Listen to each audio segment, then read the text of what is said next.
game hộp bún 30 cái gì. Giờ không like. Rồi anh gửi cái bèo phần quà nhỏ nhỏ của The Wood. Không được gửi có uống không? Quanh. Anh nhon.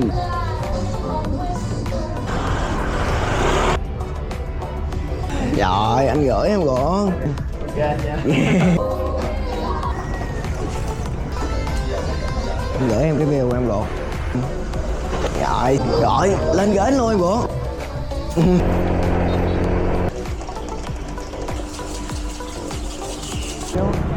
Em vô em cắt cho. Xe cá. Gửi cái bèo cho em rồi. Rồi đúng rồi. Đúng rồi, đúng gì. Ok cảm ơn.